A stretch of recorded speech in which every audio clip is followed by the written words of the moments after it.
Quick video today. I'm feeling a little under the weather, but I got some new parts for my Strat, so I figured I'd take you guys with me as I give the guitar a little bit of a makeover. So quick background on the guitar itself. It is a Fender Custom Shop 65 reissue. It is a Journeyman relic in Charcoal Frost Metallic, which is one of my personal favorite colors Fender does. You don't see it too often.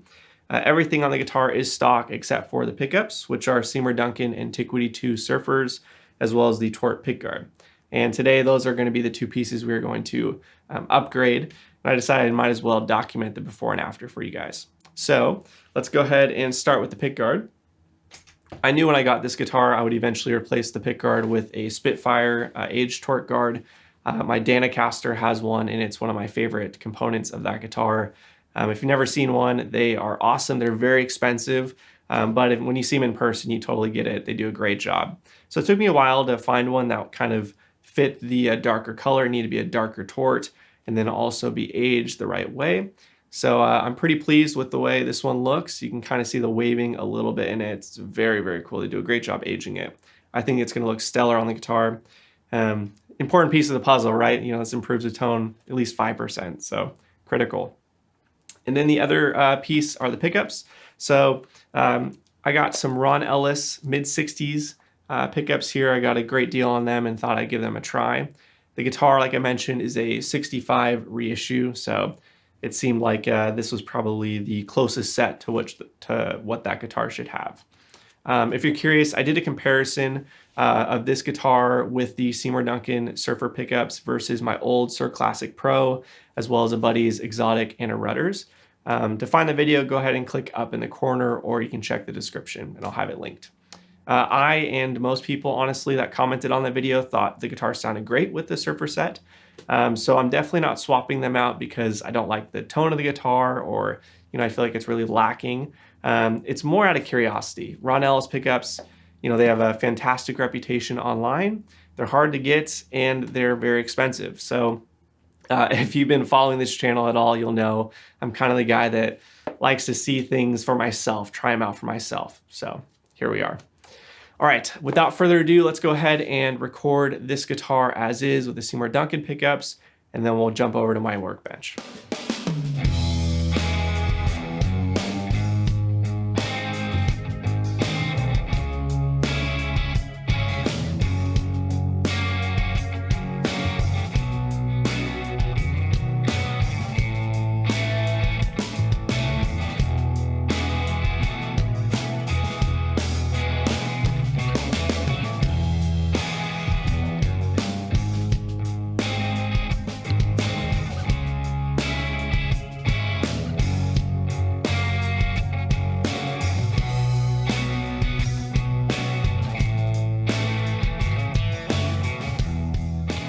All right, we've got the guitar on the Workbench here. Let's go ahead and measure the output of the existing pickups, and then we'll take it apart. So we got the multimeter here. Hopefully you'll be able to see it. We'll go bridge pickup, everything on full. And this should measure hotter than you might expect. And yeah, it's about 9.4. So pretty hot. Middle, 6.13 range. Neck, 6.10 range. So a much hotter bridge pickup than the other two.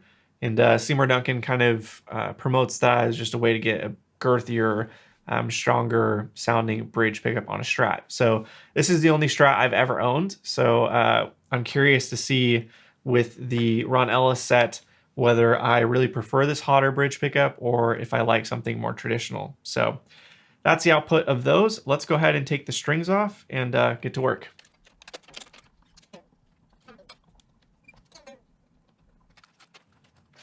So we're going to be saving the existing strings so that everything is exactly the same when we do the comparison side by side.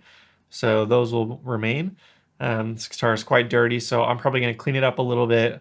I might even give the fretboard and the frets a little polishing just to kind of make them a little nicer. And then, yeah, we'll take this pickguard off. In case anyone is curious, the stuff I like to use for the frets and the fretboard, I like F1 oil by Music Nomad. That's for the fretboard, oiling up the rosewood fretboard, and then the stuff called gorgamite, which is this kind of interesting cloth that has some like chemicals on it or something that not only will oil up the fretboard, but it also cleans up the frets and polishes them really well. So those are kind of my go-tos. And generally what I'll do is cut off little strips of this and then use just some paper towel along the way to kind of clean up afterwards, because they will get pretty black and gross as you're using them. It's very interesting. So I'm gonna go ahead and do that now.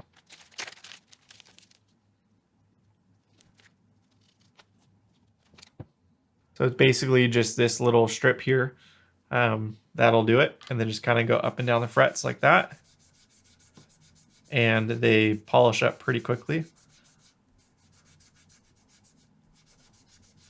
And it'll start to look black like that, which is kind of gross. I don't really understand what it's doing, but it works really well. So.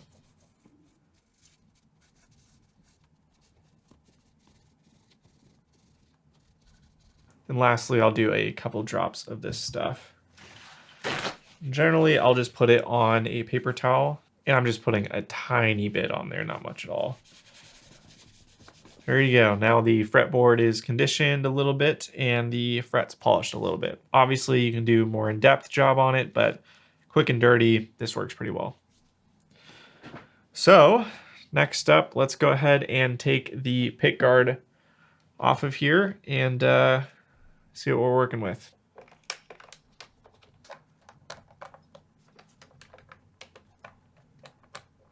Okay, that should be all of these screws.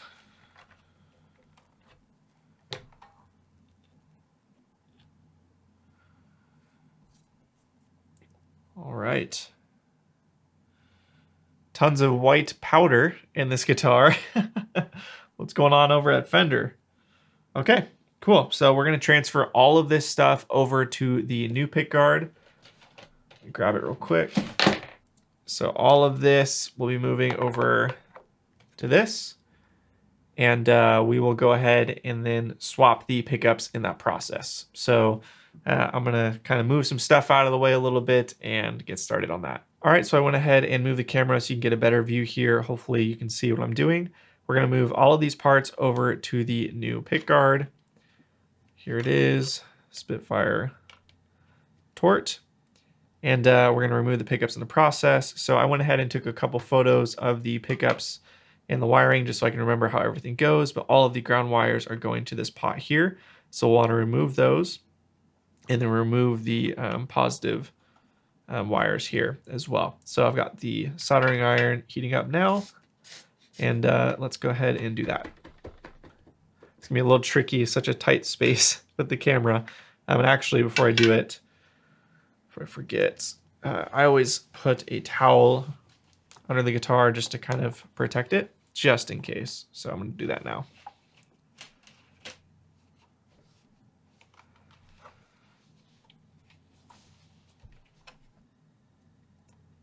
All right, so let's go ahead and heat this up.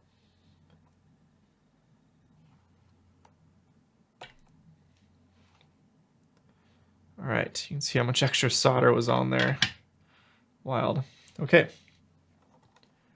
So those are removed. Now let's go ahead and remove the positive wires here.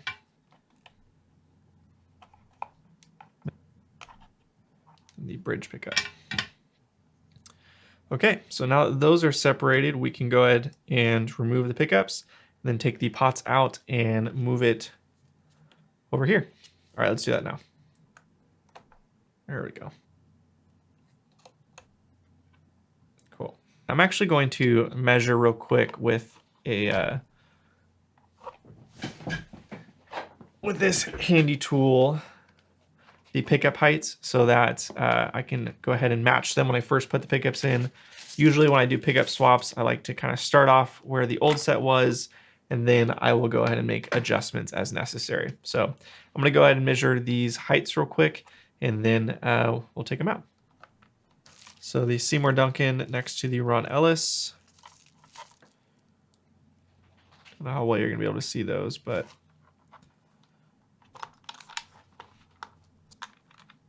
pretty dramatic difference in person in both look and feel. You can see how wavy the Spitfire is, whereas this is just completely straight, very flat looking, whereas this is just, it's like a work of art, to be honest. It's very, very cool. So that's done. Let's go ahead and swap over the rest of the electronics. And there is your volume knob. Okay, great. So now we got to get these off. Okay, now the last component is the switch. And there you go.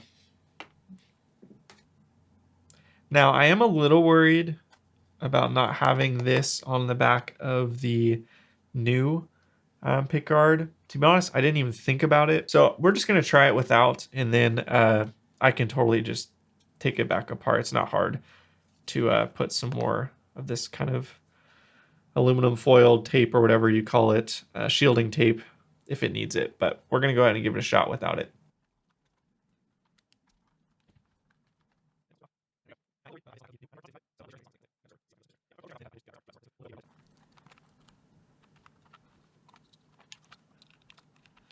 I don't really know what to do about the massive solder on this pot here. Yeah, not sure what happened there. I don't have a thing to fix that. So we're just going to kind of make do here. So I'm going to go ahead and tin all of the ground wires. Perfect. Okay. I just wanted to get it kind of on the side of the pot. You're not going to be able to see it probably, but right there. So right here, hopefully you can see I got it on the side of the pot as well. So it's kind of covering it. A lot of junk there, but it should be good for this case.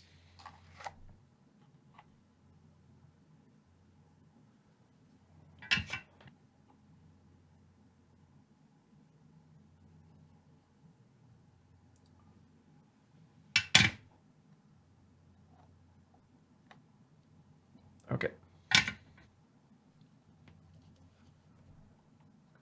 Should be good. It's a nasty pile of solder, but there's a nasty pile of solder there already. All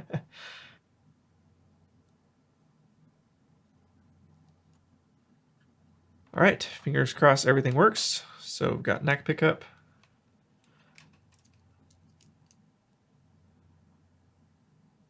About 5.8. Middle. 5.7. Bridge. 6.75. Beautiful, everything's working. This is the best and worst part of this pickguard is the extremely wavy nature of it makes it a little tricky to put on.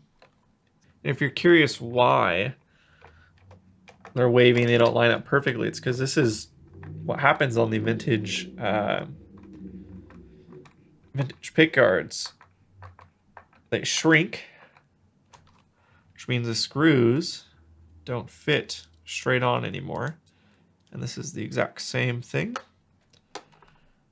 All right, beautiful. So there you go. Now, before I put the strings back on, I am going to test the pickups one more time just in case something got messed up when I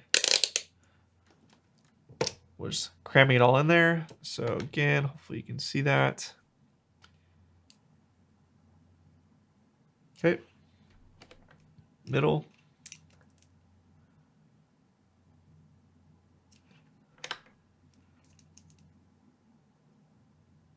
Perfect.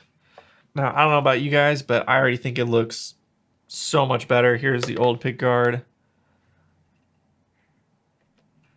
So you got that versus that. Yeah, I don't think it's really competition. This Spitfire Tort just looks awesome. This just looks pretty cheap. So anyways, let's go ahead and string it back up and record the playing samples with the new pickups. Oh yeah, I need to get the pickup height set, so I'm going to do that as well. All right.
days have passed, I took some time to edit together the playing portion of this video just so I could see how it sounded recorded and kind of compare that to what I felt as the player.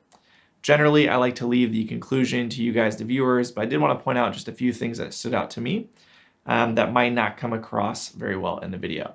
So high level, I thought they both sounded really good. They each had their moments for me for sure. The most obvious kind of discrepancies had to do with the bridge and middle position. So the bridge on the Antiquity set is wired hotter, which in general just kind of resulted in a slightly beefier, less snappy bridge tone, and definitely pushed the amp a bit more. The Ellis set, on the other hand, had a bit more of a traditional scoop sound in the bridge, definitely more sparkle on top, less oomph under gain for sure. I think it'll be pretty obvious which of those two you might prefer, but of course, both camps are valid. So the middle position was probably the most interesting. The Ellis set seemed to be a lot darker and more compressed than the Seymour Duncans. And it was a lot darker in the neck, or in the middle, excuse me, than it was in the neck, which isn't usually the case with Strat pickups in my experience. So I'm not totally sure why that is. I did actually reach out to Ron Ellis to see what he thought. At the time of recording, I received one email response and he just recommended I rewire the guitar in the American standard wiring setup, which I may try when I restring it next. If I do that and notice a difference, I'll pin a comment at the top kind of mentioning the results of that. But as you saw on the Workbench there, the wiring was kept the same as it was from the Fender Custom Shop, minus the pickup swap. And of course, I added in the ground wires between the pots since the Spitfire guard didn't have the metal tape or whatever you call it to act as a common ground. So yeah, as for the rest of the pickup positions in general, I thought the Ron Ellis set had more low end. I did try and tame it a bit by lowering the bass side of the neck pickup more than what the Seymour Duncan set was, but it was still pretty prominent. The Duncan set came off, to me in general, maybe a tad bit more modern, but just a tad. It had almost a faster transient, while the Ellis pickups were, I don't know, more squishy, if that makes sense. Ignoring the bridge position, excuse me, the Seymour Duncans had kind of more of this pristine character. They were more scooped, whereas the Ellis set, I thought, they were a bit more gritty with some extra mids, though I wouldn't call them mid-heavy outside of, this side-by-side comparison. Finally, the last thing worth mentioning is the price. Of course, huge difference. The Antiquities run just under $400 new, and they're readily available. Whereas the Ron Ellis set, they range from 2 to almost 3 times as much, depending if you buy new or used. And then they also have a solid wait list if you opt to order new. And then there's also like a lot of mystique behind Ron Ellis pickups. He doesn't have a website. There's no information about the sets online, really. It's very different and a very boutique approach versus what Seymour Duncan does. And, that's for better or worse. I'll leave that conclusion up to you guys. And with that, I'm just going to pass the mic over to you guys. So drop a comment below what you thought of the comparison. Did you have a clear favorite, or maybe you found yourself kind of going back and forth, or maybe you preferred the neck of this set and then the bridge of this set? Yeah, I'm just kind of curious to hear from you guys. Honestly, my favorite part of these comparisons is reading how you guys interpret the sounds. So please comment away. And finally, I know at least one of you guys is going to say that you prefer the old Tort pickguard. I just want to say on record, you're wrong, but that's totally okay. I love the Spitfire stuff. I'm sorry. All right, that's it. Thanks for watching. Catch you guys next time.